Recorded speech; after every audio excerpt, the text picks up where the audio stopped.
Let's talk about the search and rescue operations that have been continuing in the wake of these deadly landslides and the areas that have been affected. As far as we've been looking at the teams, the columns from the army that have been deployed, we are looking at state disaster relief forces and the national disaster relief forces as well, who have been working overtime as far as when it comes to over 300 people, unfortunately, who have lost their lives, mainly reported to be locals there, as in this, on that ill-fated day when these landslides and major landslides that struck the area. Let's quickly go across to Deepak, who has been reporting non-stop from the ground. Of course, there are politicians making a beeline, but we are looking at the situation there, Deepak. As far as the hour progresses or the day progresses, there are slimmer chances when it comes to finding any survivors. How is it when it comes to the rescue operations that are being taking place on ground?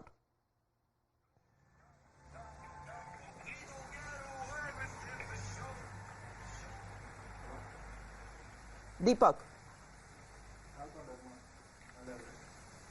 Just getting Deepak reconnected. He's been reporting from the areas that have been affected of the landslides, and of course when it comes to the relief centers as well, where people have been shifted, receiving medical treatment, all of that also that have been growing of concerns when it comes to providing them with the relief material as well.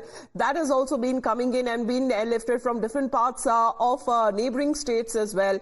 But we are looking at temporary bridges that have been also set up by the Indian Army. The rains are making it all the more difficult and challenging. And of course, when it comes to the adverse weather conditions, and there is a lot of muck and mud through which these rescue operations that are being carried out. You can see those pictures that have been coming in to the last person trapped. Every effort that is now being made to rescue them. Let me go back, try once again reaching out to Deepak, because every hour or day that it progresses, Deepak, finding anyone or any survivor becomes slimmer. What are we looking at today as far as the rescue operations are concerned?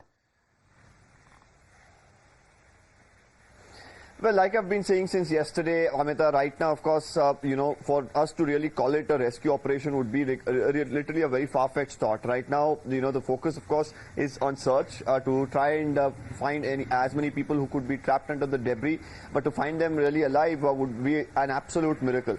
Yesterday, about 4 people they had managed to, rescue, but this was a situation where they didn't want to leave their homes. Their house was fine, but they were near this landslide area where connectivity, of course, was a problem, and so on. But as far as the areas that have been hit by the landslide, where the houses are under the debris, there, of course, right now, earth movers are being pressed into action. We saw the Bailey Bridge that was constructed. Of course, we're bringing our viewers, an entire 360-degree perspective of what's happening there as far as the search operations.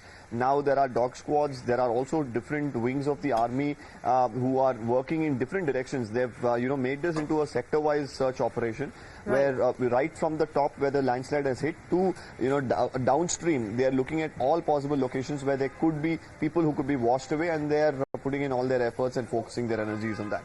All right.